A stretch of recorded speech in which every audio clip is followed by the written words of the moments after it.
Getting very, very sticky. Traditional Japanese breakfast.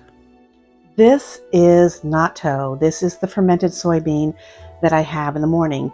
It comes frozen in little packages like this, and I just keep it in the freezer and take out one little package at a time so that I can have that for my breakfast. So let's take a look at what it actually looks like. It comes like this, which means I have a little seasoning packet. It's kind of like a soy sauce based packet and some sort of like a spicy mustard right here. And then the actual natto itself is in this container with a little bit of plastic on the top. Now, a lot of people thaw it out in this and then pull the plastic off, and they've got all their little ways to do it. But for me, my favorite way is just to pull this plastic right off like this. Then I don't have to worry about getting any of the natto seeds missing, and then pop this right out of the styrofoam into a nice bowl, and then I don't have to worry about trying to poke a hole in this and take this thing out. So just dump it out as soon as you get it out of the styrofoam. The other thing I have with my natto is rice, about half a cup, and I mix that into my natto. That's just how I like to eat it. I know some people think that's a no-no, but that's how I like to eat it, and if that's how I'll eat it, it's good for me. What I do is I take rice that I've cooked and I put it into muffin tins and then freeze it, and then I just put them into bags just like this. So all I have to do is open up a bag, grab one little half cup serving, and then I'm good to go. Just microwave it really quick for about 30 seconds, and it's hot enough for me to have for my meal. So the natto comes frozen and my rice is frozen. So I leave those sit out on the counter and just kind of thaw out for a while I prepare some other things. And one of the things I prepare is some pickled cabbage. So I have my little pickling bowl right here. It's just a little glass bowl that has a nice heavy lid to help keep everything down. That helps push water out of the vegetables. I have my salt, which is it's basically like a sea salt, organic cabbage, organic cucumber, and these are just some seaweed and dried vegetables. You can add to miso soup, which I will, but I also added into my pickles for a little bit of flavor and color. And let's get started. All right, some people peel their cucumber, but I don't. And I just make sure that I am putting this in fairly thin slices so that it'll pickle pretty quickly. So as you can see, they're not too thick. It's something that will actually pickle pretty quickly. And I may not even use all of that because I have just a tiny little pickling bowl, just enough for one serving.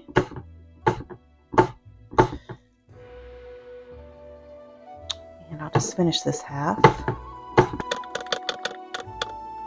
Next thing I do is my cabbage. Again, I don't have a lot of room, so I'm not going to use a lot of cabbage. Sliced up really small again.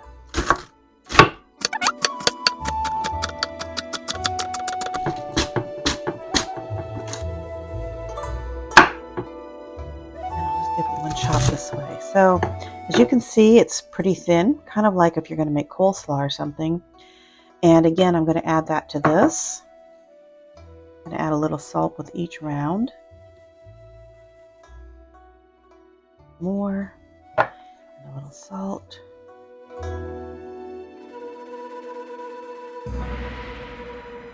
This is just to kind of get it to start to pickle or break down cabbage and the cucumbers. I just kind of flip it around like that, give it a good flip, mix it all up.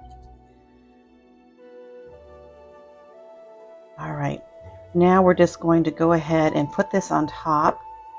I kind of give it a press, and we're going to let that sit. Part of my Japanese breakfast includes miso soup. And since it's just me making it in the morning, I do not make it homemade. I do actually use some sort of instant miso soup that's from Japan that I buy at an Asian food store. It's really easy. You just add hot water to a miso packet, which is the miso here. And these are the little garnishes that you will add into your soup. And then I add a few more garnish from here that I buy because I like a lot of garnish in my soup. So I'll get that started. And that way I have a nice hot cup of salty broth that helps get some electrolytes in my system and gets me started for the day. Now, there's a lot of sodium in this, so I tend to use a larger bowl and put more water than it's, asking for in the instructions, just to kind of take that sodium down a little bit.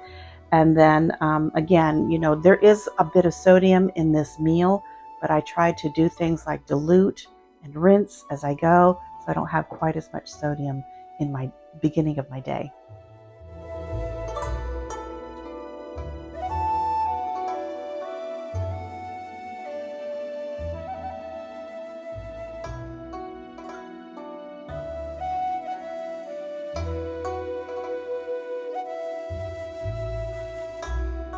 I'm going to add a few of these. It's basically dried seaweed and some dried vegetables.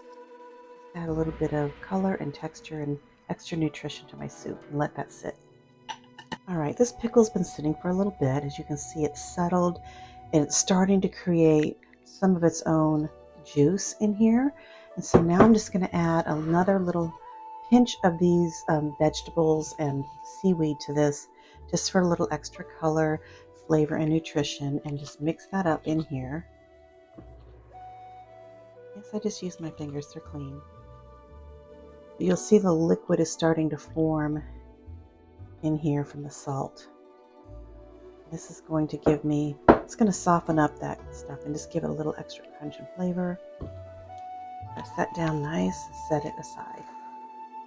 All right, as you can see now, my soup just sat for just a couple minutes and everything has gone up and soaked up the water and has become nice, and lots of seaweed and vegetables and tofu. And this is the first thing I'll have in the morning is my soup. So I love having a savory soup in the morning. It's liquid, it's electrolytes, and some healthy seaweed and things. It really does hit my spot first thing in the morning. With regard to what time I eat, it is now just after 11 a.m. in the morning. So I generally try to eat 11 a.m. or later. It gives me time in the morning to have a longer fasting window. So last night I had dinner at 6 and now I'm not eating till 11. So I had 12, 7 is 13, 8 is 14, 9 is 15, 10 is 16, 17 hours of fasting. I don't do that necessarily every day. I kind of vary it. And there's even times where I go to one meal a day. It just kind of depends on my day and what I'm doing. But if I am going to have breakfast, I tend to have it later in the morning. And then sometimes I'll just go to 2 meals a day. I'll have an earlier dinner or even sometimes a later dinner. But as long as I'm eating something with a fair amount of protein, lower in carbohydrates, that'll last me throughout the day. So what really I've noticed in my diet that has helped me carb cravings and that afternoon needing to snack is making sure I have high fiber and high protein and moderate fat in my meals that I am having when I sit down and eat, and I don't tend to want to snack on anything. All right, my natto has thawed out in my bowl here, and now this is the part that makes it very important. I go ahead and mix this till it's frothy, and here's what it looks like. You literally take your chopsticks, just mix, mix, mix, and what it's going to do is add oxygen and air to that kind of slimy part of the natto. And you want that. That's just something that aerates natto. You can see it's getting very, very sticky. Right? It's really, this is what it looks like. Let me give you a better view of this. See, it's getting kind of frothy and kind of sticky. You want that. That aeration helps with the natto. You can see here, very stringy. This is where I say for many people it's a texture thing. The thought of putting this in their mouth really grosses them out. And I have to say it's not something that's, for most people that they would like, but I've grown up with it. So I'll just let that sit. You see it's ready to eat soon. All right, as you can see, my vegetables are about half their size, and it's been like, you can see the liquid in here moving around, right? In here. Now it's time to give these a good rinse to get a lot of that salt out of that, and they'll be ready to eat. I'm going to give this a quick little rinse. First thing I do is just rinse in cold water just to get the salt out. Just give it a good soak for a minute. So I'm just going to let this, I kind of stir it up and get it to just kind of make sure all the salt is soaking out of the vegetables for a little bit. Let that just sit for a few minutes and then I'll drain it. Right. After it's sat for a little bit, I want to taste how salty it is. So I just take a piece and try it. Pretty good. And I'm just going to drain it out. Put the lid back on and basically just pour the water out. Push down and just get all that water out of there. And now it's ready for me to eat with my rice and everything. If there's too much salt in it, I'll put more water in it, let it sit for a little bit longer, and then rinse it again. So that's why I say it's not that important how much salt you put in. It's really the more salt you put in, the faster it will break down into something that's more like a little pickle. So I tend to add quite a bit and then just pour it out and then rinse it. So this is ready for me to eat.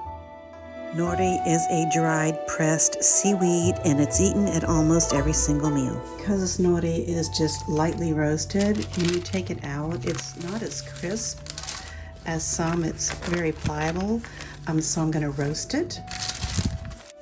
Traditionally, nori is roasted over an open flame like a gas stove, but since I have an electric stove, I'm just going to use a flame from a candle. Roasting the nori changes the flavor and the texture of the seaweed, giving it this roasted flavor and a nice texture to your meal. So now you can see it's much more crunchy. It makes a crisp sound.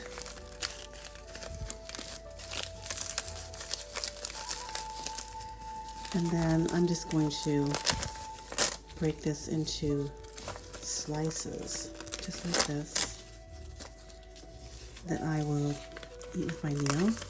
I don't have this on every meal, but on many meals I will just go ahead and have some roasted seaweed.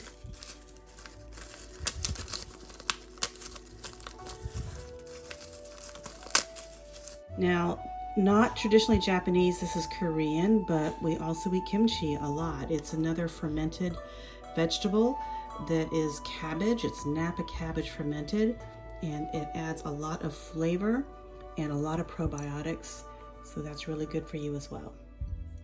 A traditional Japanese breakfast usually includes some sort of fish, and I don't have fresh fish, so I usually use sardines or salmon, and today I'm going to have salmon.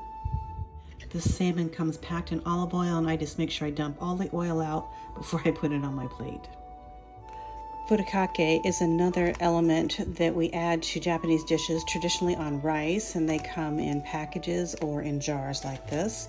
Lots of different flavors, and they just add a nice little flavor to the rice, just to flavor it up a little bit.